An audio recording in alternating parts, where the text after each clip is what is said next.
วิธีการในการแก้ไขเมนูเนาะเราก็เข้า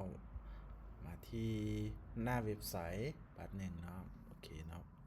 เรามาเบิ่งบอนอ่าตัวที่ว่าธรรมะอหย่างต่างๆเนาะก็จะเห็นแบบเดียวเนาะโอเคเนาะนี่เนาะเขามาแก้ไขอยู่ด้านลุ่มนี่เนาะนี่จัดการเมนูหน้าเว็บเจ้าเนาะแล้วก็มาแล้วก็คลิกเข้าไปอยู่ลุ่มเนาะอันนี้ลานทำนะเห็นบ่เนี่ยครับข้างธรรมะเนาะเนี่ยเดี๋ยวสิมาอ่าอ่านออกนะนี่ข้างธรรมะเดี๋ยวหลังจากนั้นเขาก็กดไปเนาะเดี๋ยวเขามาเบิ่งเนาะว่ามีอย่างไรเดี๋ยวส่วนมนต์เนาะก็จะมีอ่าลานธรรมเนาะเด้ข้างธรรมะเดี๋ยวอ่ะแล้วต่อมาเนาะเราอยากเพิ่มอ่าเกี่ยวกับเมนูต่างๆเนาะก็คืออยากปรับแก้อยากเพิ่มอยากที่จะแก้ไขอยากเพิ่มอย่างต่างๆเราก็สามารถที่จะเพิ่มได้เนาะเนื่องจากว่าเวลาเราเพิ่มแล้วเนาะก็จะมีปุ่มนี่เนาะปุ่มนี่ให้อยู่ใส่แน่เนาะก็คืออ่าอ่เดี๋ยวยกตัวอย่างว่าในกิจกรรม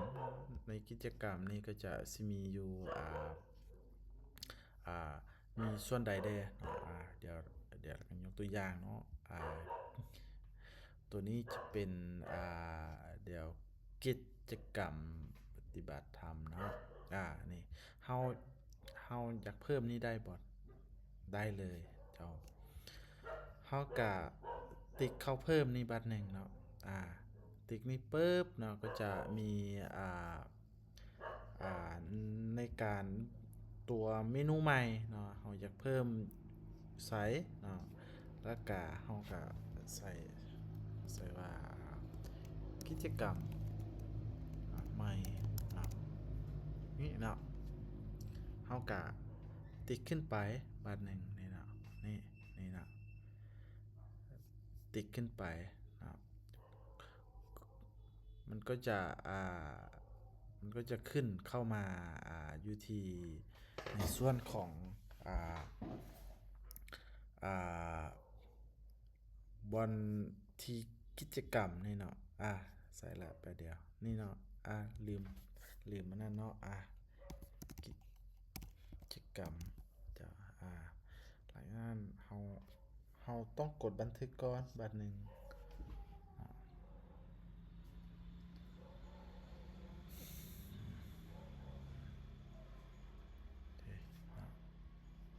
เดี๋ยวลองเบิ่งเนาะว่ามันจะมีบ่มีในเนี่ยนี่เด้เห็นบ่กิจกรรมเนาะนี่นี่ถ้าว่าเฮาอยากเพิ่มเป็นเมนูย่อยก็ได้เดี๋ยวตัวนี้สิลบออกก่อนเนาะลบออกปึ๊บบัดหนึ่งเดี๋ยวสิมาอ่าเดี๋ยวมารีเซ็ตบัดหนึ่งลองรีโหลดบัดหนึ่งในกิจกรรมเนาะเดี๋ยวมาเบิ่งบนกิจกรรมนี่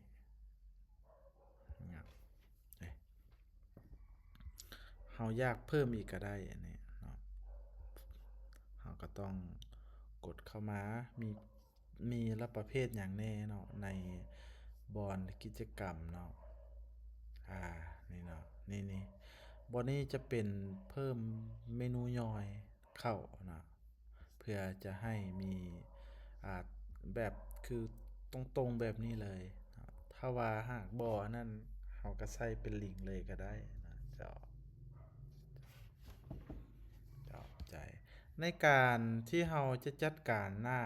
เนาะก็คือจัดการของเมนูอยากเพิ่มเนื้อหาต่างๆเราก็กดอยู่นี่เอาแล้วก็เพิ่มแล้วก็ส่วนนี้จะเป็นส่วนที่ประกอบเป็นวิดเจ็ตเนาะจะเป็นรูปร่างอย่างต่างๆที่เราสามารถที่จะแก้ไขได้จะเป็น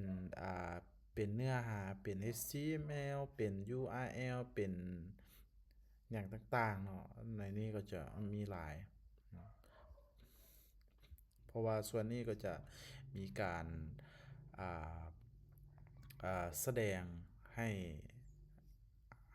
เราได้สามารถเพิ่มขึ้นได้หลายเนาะจะเป็นหลายเป็นรูปแบบหลายโปรเจกต์หลายอันนี้เนาะก็ถือว่าอ่าหลายอย่างเจ้า